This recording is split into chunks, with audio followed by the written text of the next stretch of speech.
Depuis trop longtemps, l'équipe des latex colorés domine nos écrans.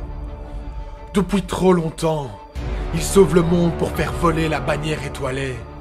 Depuis trop longtemps, ils détruisent nos monuments parce qu'ils n'en ont pas chez eux. Depuis trop longtemps, mais plus maintenant. Maintenant, l'Europe a ses propres super-héros.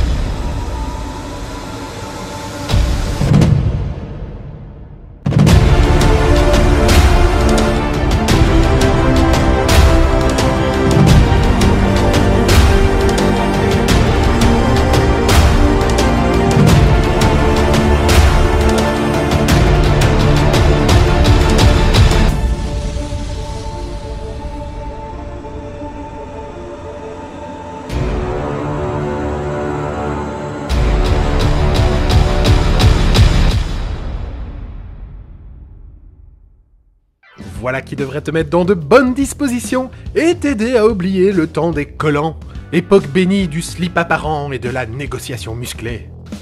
Take me to your leader. Never.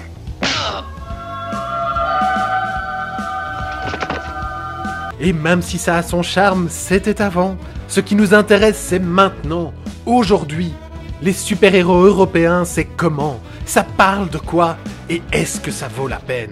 En tout premier lieu, il est temps de s'enlever un gros complexe. Aparece un superhéroe y le toca ser español. Lo más cutre del mundo. Un superhéroe tiene que ser americano. Eh ben non, pas forcément. J'ai même envie de dire, avant DC, Marvel et consorts, on était là. J'étais là, Gandalf. J'étais là il y a 3000 ans. Alors que le cinéma ne parlait pas encore, et qu'en cette période d'entre-deux-guerres, Michel Drucker présentait vivement la deuxième, Paris avait son super-héros redresseur de tort, costumé et encagoulé tout comme il faut. Et tout cela 12 ans avant que Superman ne fasse sa première apparition en comics.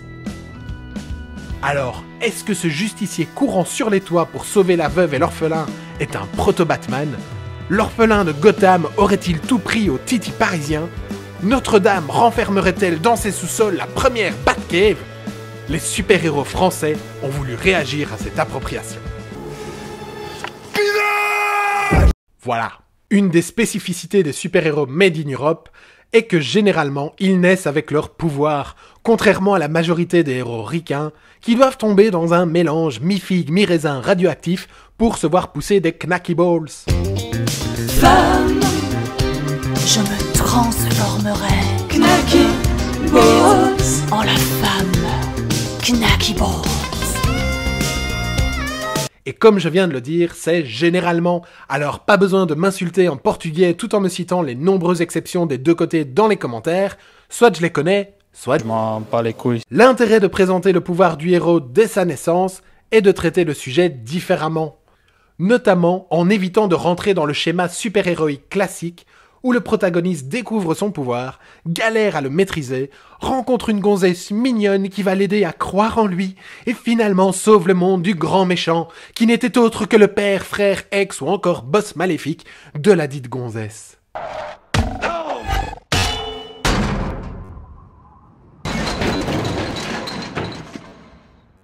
Dans les exemples qui vont suivre, les films sont bien souvent dépourvus de méchants et se focalisent sur le héros dont le pouvoir est plus souvent handicapant que bénéfique.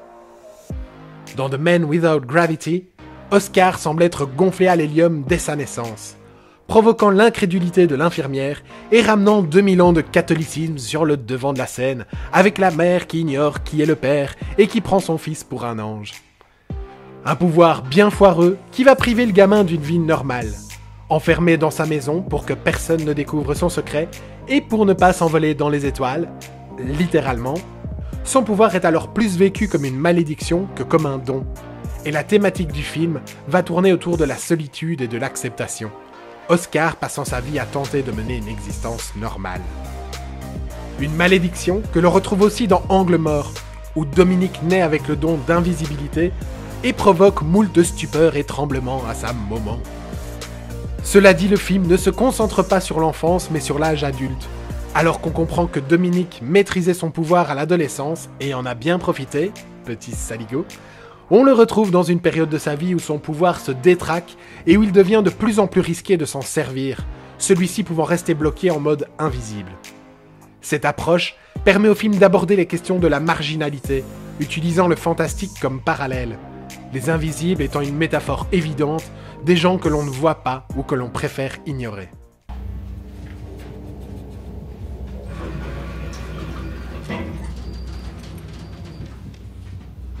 Plus subtil dans son traitement d'un don maudit, le pouvoir de Simon, dans la dernière vie de Simon, lui permet de se transformer en chaque personne qu'il a un jour touchée. Une sorte de mystique, mais qui vivrait dans un foyer d'orphelins en Bretagne. Lorsqu'il rencontre Madeleine et Thomas, Simon se lie directement d'amitié avec eux et leur famille. Mais alors que les deux garçons jouent dans les bois, Thomas a un accident mortel et chute dans une crevasse. Au lieu de révéler l'endroit de la chute à ses parents, Simon se transforme en Thomas et prend sa place dans la famille. Alors que les années passent et que l'âge adulte arrive, Simon se sent de plus en plus prisonnier dans le rôle de Thomas et va devoir faire face aux conséquences de son choix. Dans tous ces exemples, le pouvoir isole l'individu, fait de lui un paria, incapable de trouver sa place, et ce, définitivement, ou jusqu'à ce que quelqu'un l'accepte comme tel. Et là, après tous ces exemples, vous vous dites sûrement que les films de super-héros européens, c'est un peu la Justice League des dépressifs.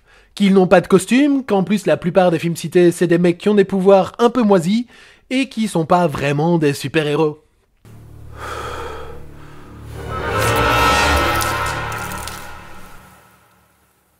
Steve ?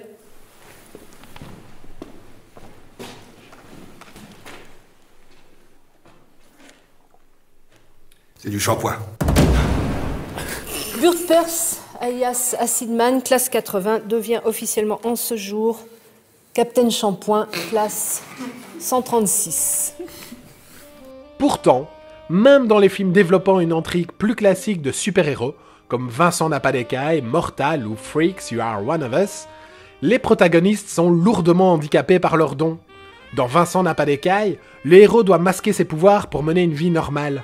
Dans Mortal, Eric est condamné à une vie d'errance dans les forêts norvégiennes car il ne peut maîtriser son trop puissant pouvoir capable de provoquer des incendies et de tuer des gens. Et dans Freaks, You Are One of Us, les personnages ayant un don doivent prendre un traitement qui inhibe leur pouvoir afin de pouvoir s'intégrer dans la société et ne pas être enfermés dans un asile. Avec tous ces exemples, on pourrait voir une tendance du cinéma super-héroïque européen à traiter la partie sombre du pouvoir et notamment les conséquences d'être différent. Si un grand pouvoir implique de grandes responsabilités, un grand pouvoir semble également impliquer une vie à la marge de la société et souvent solitaire, condamnée à être inadaptée ou à vivre dans le mensonge. Dans les comics américains, ce revers de la médaille est régulièrement éludé, car lorsqu'un héros naît, sa némésis naît également. Le Joker pour Batman, Magneto pour le Professeur X, Lex Luthor pour Superman, etc. Ces antagonistes donnent directement une raison d'être au pouvoir du héros et une raison de s'en servir. Mais dans les films européens, les méchants n'existent pas toujours, amenant alors le héros à questionner l'utilité de son pouvoir. Was machen wir jetzt damit? Mit was? Ja, mit unseren Superkräften. In Comics jedenfalls probieren die immer irgendwas Gutes zu tun. Ja, Verbrecher jagen, die Welt retten, fiese Superschurken ausschalten. Und wo kriegen wir jetzt einen fiesen Superschurken her? Keine Ahnung. Voire même à rejeter l'interventionnisme justicier américain. Wie wär's denn einfach mal mit einem Danke Elektroman? Jetzt hör doch mal endlich mit dieser albernen Elektroman-Scheiße auf. Was? Das ist ja nicht irgendein Comic. Ja, Mann. Die Leute da draußen, die müssen wissen, dass es uns gibt, dass wir echte Superhelden sind. Wir sind keine Superhelden. Ja, gut, also du nicht, aber wir schon. Und wir werden der Menschheit zeigen, dass unsere Zeit gekommen ist. Nein! Nur weil du seit ein paar Tagen eine Batterie auf 2 Beinen bist, glaubst du, die ganze Menschheit hat auf dich gewartet, oder was? Auf dich? Ces questionnements, quant à l'utilité du pouvoir, viennent également de l'origine sociale des héros. Contrairement aux super-héros américains, qui sont des extraterrestres, de riches héritiers, des scientifiques de génie, etc., les super-héros européens viennent quasi tous de la classe populaire ou de milieux précaires. Ce sont des ouvriers, des employés, des chômeurs, des petits criminels, des ados, des SDF ou des migrants. Des gens qui n'ont de base pas d'emprise sur les problématiques du monde, les enjeux politiques ou socio-économiques. Ils cherchent tout simplement leur place, ils tentent de boucler les fins de mois, de réussir à l'école ou bien encore de s'intégrer. La question n'est alors pas « comment je vais sauver le monde ?», mais « comment ce pouvoir va-t-il me sauver ?» Ou « pourquoi ce pouvoir m'enfonce-t-il encore plus ?» Qu'est-ce qui se passe? Je sais pas, mais il y a vraiment une ambiance de merde. Effectivement, il est temps d'amener un peu de joie de vivre dans cette sélection.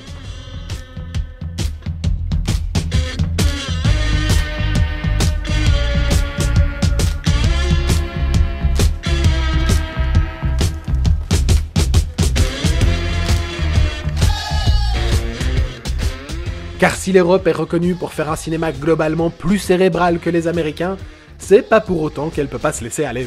Un S jaune proéminent estampillé sur le torse, un ensemble bleu, une cape rouge, une ceinture jaune et un slip noir par-dessus le pantalon.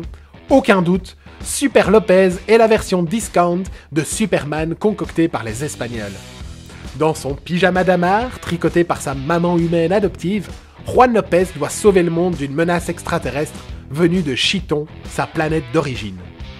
Tout comme nos autres héros cités précédemment, Juan n'a pas eu une enfance facile, une moustache précoce et permanente, ornant son doux visage de nourrisson, lui donnant plus l'apparence d'un baby Hitler que du fils du Saint-Esprit, ralentira fortement la perte de son pucelage.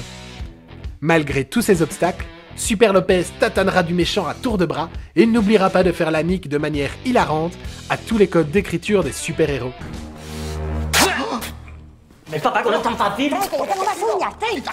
Cuidado, mírala, mírala. ¡Que viene! ¡Vamos! Ay, que viene la mamarracha. Venga, venga, quítate el pantalón. Dejadme que si no, no aprendo a hacerlo solo. ¡Venga!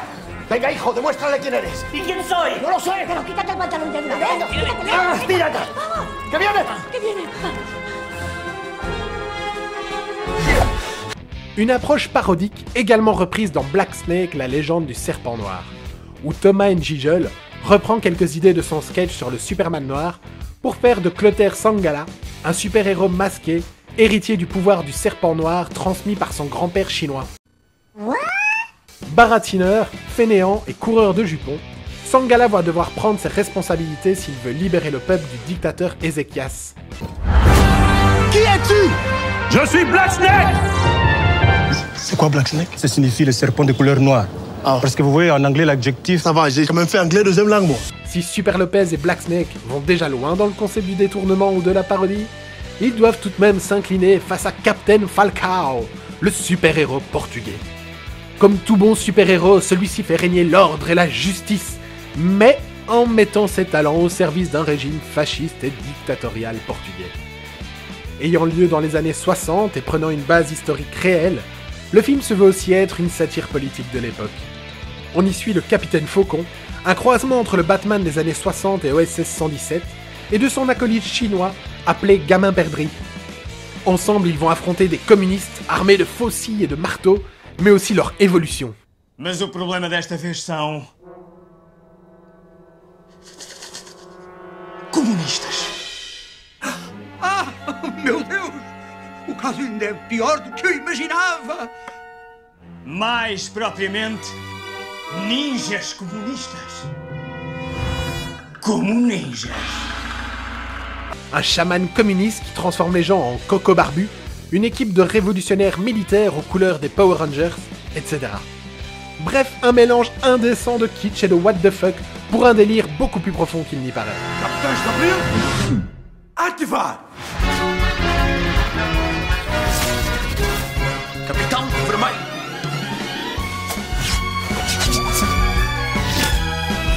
Capitão Amarelo! Capitão Azul!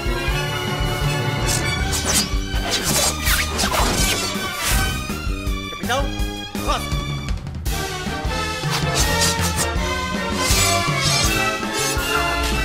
Capitão Preto! A sério? Alors on fait de l'humour, de la politique, du social, mais des vrais super-héros balèzes qui pètent des culs, on en fait ou pas? Comment te dire? Oui, on en fait, et souvent c'est même assez violent, cru et trash. Que ce soit Rendell, un Punisher finlandais qui s'attaque à une entreprise pharmaceutique véreuse qui teste ses vaccins sur des enfants africains, le tout avec un costume badass, coulé à même la peau, parce que le latex amovible c'est bon pour les fragiles, ici t'es chez les vikings. Jigrobot, le super criminel italien, qui après un bain dans des déchets toxiques, devient super balèze et vole des distributeurs de billets. La crise, la précarité, tout ça. On s'en sort comme on peut. Il va quand même devoir affronter la Camorra et protéger sa geekette de copine, complètement accro à l'anime Jigrobot, un cousin de Goldorak.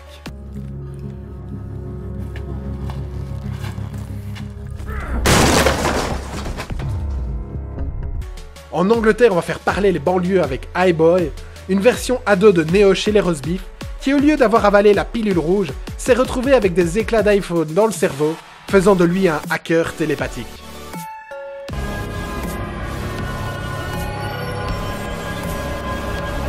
L'Allemagne aussi est entrée dans le game avec Freaks, You Are One of Us, en proposant une super-héros. On dit une super-héros?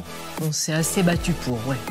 Une femme qui développe une force surhumaine après avoir arrêté un traitement qu'on lui donne depuis l'enfance et qui va découvrir une conspiration empêchant l'avènement des super-héros à coups de pilules bleues. Cette pilule bleue. Mais ce n'est pas tout, car on a aussi des ambitions de franchise, que ce soit en Italie avec Le Garçon Invisible 1 et 2, un diptyque pour teenagers classique avec de l'amour, des trahisons, de la baston, des super méchants et des super-héros façon X-Men méditerranéen, ou encore en Norvège, où on a été puisé dans la mythologie nordique avec Mortal pour créer l'origine story d'un surhomme au pouvoir exceptionnel et dont le dénouement annonce la naissance d'une saga.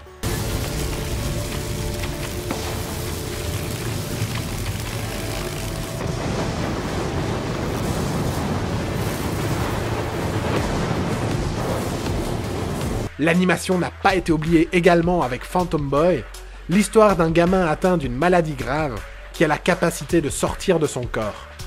Il sera alors un atout précieux pour un inspecteur chargé d'arrêter un dangereux criminel qui veut détruire New York.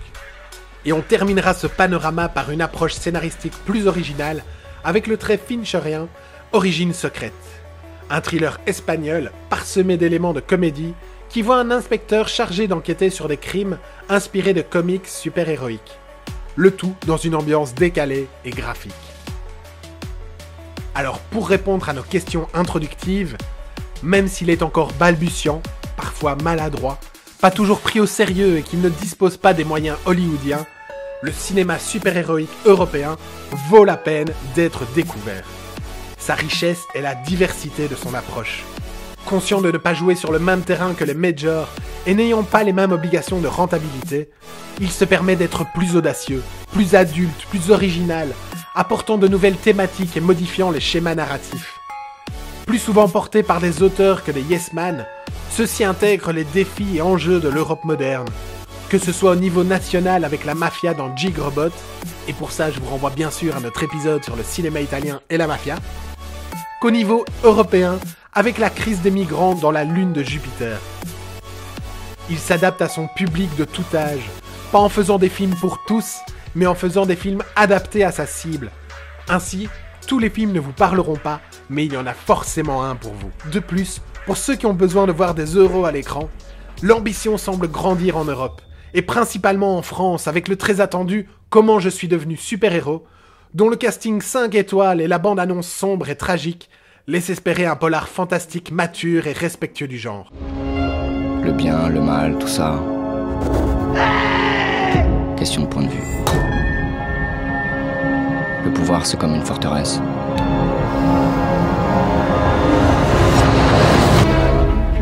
Ça se prend.